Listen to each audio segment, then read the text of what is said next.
इत्तेहादी हमारे साथ मौजूद हैं, लेकिन अगले इलेक्शंस में शायद ये इत्तेहादी नहीं होंगे। इस वक्त इत्तेहादियों की हुकूमत तो है। मुफ्ती साहब ये बताइएगा, अगले इलेक्शन ज्यादा टाइम नहीं है, 2 महीने बाद, अभी मुद्दत ही 2 महीने की रह गई है पार्लियामेंट की। अगर अपने टाइम पर ये अपनी मुद्दत पूरी हो जाती है, अगर 13 तारीख से पहले डिसॉल्व कर देते हैं तो फिर तो एक अलग मामला होगा।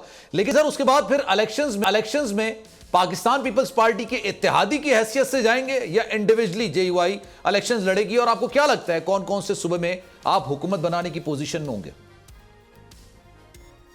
देखें, ग्राउंड में जो हकीकत है उसको आप नजरअंदाज नहीं कर सकते ना।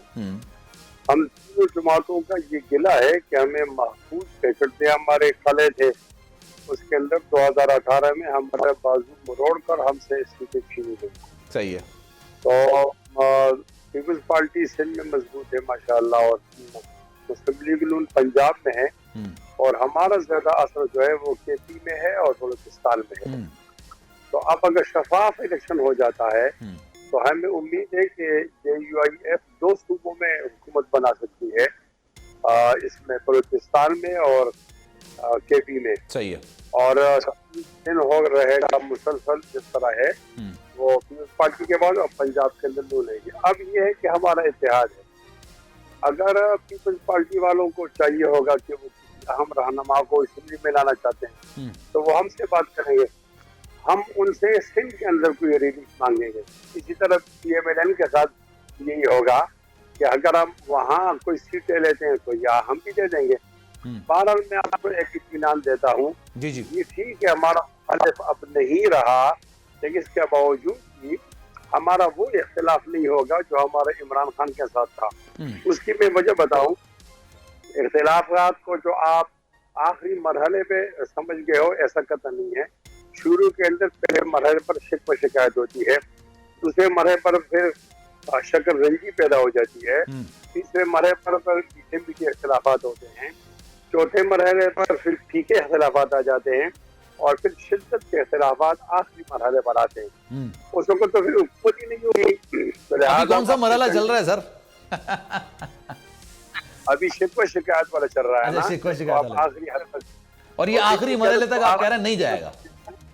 नहीं, वो दिन ही इतने नहीं है, हमें इतना मौके नहीं, जिम्मेदार लोग हैं। अच्छा। पहले भी ये साल 1.5 साल जिम्मेदारी का गुजारा है। अच्छा। और आने वाली जमहूरियत के लिए जिम्मेदार किरदार अदा करें। ठीक है। अच्छा सर, ये इख्तिलाफात की बात हो रही है तो नून लीग के अंदर भी इख्तिलाफात चल रहे हैं, तो जरा मैं सेनेटर अफनानुल्लाह साहब से जरा इसका जिक्र कर लेता हूं। अफनानुल्लाह साहब, ये बताइएगा ये क्या मामला चल रहा है? इसहाक डार साहब ने कहा कि पार्टी पर जो तनकीद कर रहा है वो पार्टी में ना रहे, उसको पार्टी में हक नहीं है। मिफ्ता साहब की तरफ इशारा था, शाहिद खाकान अब्बासी साहब की तरफ इशारा था। क्या पार्टी टूट फूट का शिकार है? देखिए, मेरा नहीं ख्याल शाहिद खाकान अब्बासी साहब की तरफ ये था। वो हमारी पार्टी के अंदर जो है वो बड़े सीनियर हमारी पार्टी के लीडर है, और उन्होंने इस बात का कई दफ़ा जो है वो इजहार किया है कि वो मुस्लिम लीग नून के टिकट से ही इलेक्शन लड़ेंगे। तो मेरा नहीं ख्याल उधर का मसला है। जहाँ तक मामला रह गया मिफ्ता इस्माइल का, तो ज़ाहिर है वो रोज़ाना टीवी पे आके अगर वो ऊट पटांग बातें करेंगे तो वो ज़ाहिर है उसका जवाब फिर देना तो बनता ही है। अब आप इस तरह तो नहीं हो सकता ना कि आप, ठीक है। लेकिन मैं आपको एक और बात बता दूं, शाहिद खाकान अब कहा कि शायद वो इलेक्शंस अगला ना लड़े, तो आप ये बात तस्दीक कर रहे हैं कि अगला इलेक्शन वो लड़ेंगे और वो भी नून के टिकट से ही लड़ेंगे? देखिए, मैं तो ये समझता हूँ कि वो मेरा ये अपना ख्याल है कि वो इंशाल्लाह जब वक्त आएगा इलेक्शन का तो वो जरूर लड़ेंगे। बाकी ज़रा डिसीजन तो वो उनका अपना ही है, मैं उस पर क्या ही कह सकता हूँ। लेकिन वो पार्टी के हमारे जो है वो एक सीनियर लीडर हैं, और वो बिल्कुल चलने का हमारा प्लान है। तो सर, ये जो कश्मीर का मामला हुआ, ये कश्मीर में जो इलेक्शंस का मामला था, इसमें पीपल्स पार्टी और मुस्लिम लीग नून में इख्तलाफात फिर खुलकर सामने आए। आज भी बिलावल साहब ने जिस तरह की तकरीर की है, उन्होंने कहा जनाब हिम्मत पकड़े, आए मैदान में, आए इलेक्शंस लड़ें। तो सर, ये मौजूदा सेटअप में आप इलेक्शंस में अगर जाते हैं तो आपका वजीर आजम है, कैबिनेट है, वजीर खारजा बिलावल भुट्टो जरदारी साहब हैं, तो मौजूदा हालात के जिम्मेदार तो दोनों ही हुए ना फिर?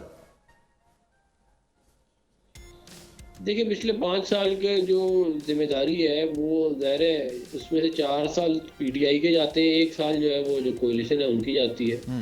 उसके ऊपर जो भी जिसका हिस्सा बनता है उसके हिसाब से यही होगा। लेकिन मैं आपको ये यकीन दिलाता हूँ कि हम इलेक्शन अपना खुद लड़ेंगे, पाकिस्तान मुस्लिम लीग नून। हम कोई इलेक्शन अलायंस किसी के साथ नहीं करेंगे। हम अपनी शेर के निशान के ऊपर मियां मोहम्मद नवाज शरीफ साहब की लीडरशिप में हम अपनी पूरी कैंपेन करेंगे। सही है। और इसके अंदर जो बातें लोग कर रहे हैं वो दुरुस्त नहीं है। ये जरूर हो सकता है कि किसी पर्टिकुलर सीट के ऊपर कोई सीट एडजस्टमेंट की जाए, किसी पर्टिकुलर सीट पे, और वो भी उस जो कॉन्स्टिट्यूंसी के लोकल डायनामिक्स को देख के की जाए। वो हमारे जो उधर के लोकल लोग होते हैं उनकी मुशावरत से होता है ये मामला, और वो बहुत 1-2% होता है मामला, इससे ज्यादा नहीं होता। तो वो शायद कहीं पे हो जाए, लेकिन बाय एंड लार्ज हमारा कोई इलेक्शन अलायंस नहीं था, ना ही हमारी कोई आइडियोलॉजी मिलती है। तो जी हम अपना इलेक्शन मैं एक आपको मिसाल देता हूं, अता तारड़ साहब, अच्छा चले अता आगे की बात, ख्वाजा आसिफ साहब तक ने ये बोल दिया कि हमारी इस्तेहकाम पाकिस्तान पार्टी से सीट एडजस्टमेंट हो सकती है। एक ऐसी जमात से सीट एडजस्टमेंट की बात की है जिसका मंशूर अभी तक डिसाइड नहीं है, जिसमें जाने वाले लोग ये बात कह रहे हैं कि जनाब हम शायद जल्दी में आ गए। तो आप लोगों के और उनके नजरियात कैसे मिलते हैं सर? फिर देखिए, वो जो बात मैंने आपको की है वो वही उसी तनाजुर में ही बात कर रहा था अभी। जो है वो बुनियादी तौर के ऊपर हमारा किसी से इलेक्शन अलायंस नहीं होगा। ये हो सकता है कि कोई कॉन्स्टिट्यूंसी के ऊपर कहीं पे कोई एडजस्टमेंट हो जाए, लेकिन हमने ना पहले किया है, ना हम आइंदा मुस्तकबिल में हमारा भी करीब में कोई ऐसा प्लान है। हम अपना इलेक्शन लड़ेंगे, ये अपना इलेक्शन लड़ेंगे, जो बाकी पार्टियां वो अपना लड़ेंगी, उसके बाद जो जीत जाएंगे लोग फिर देखेंगे कि क्या बना। तेज हवाएं, समुद्री तूफान के खतरा, लेकिन इन सभी मुश्किलात से निपटते बोल निभा रहा है अपने सहाफती फराइज।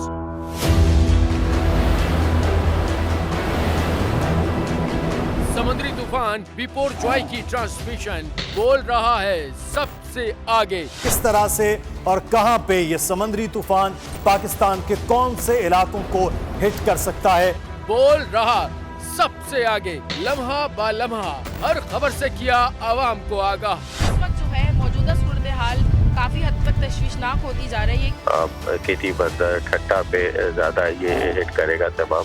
57% आवाम ने देखा बोल की स्क्रीन पर, क्योंकि बोल है सबसे पहले सबसे आगे।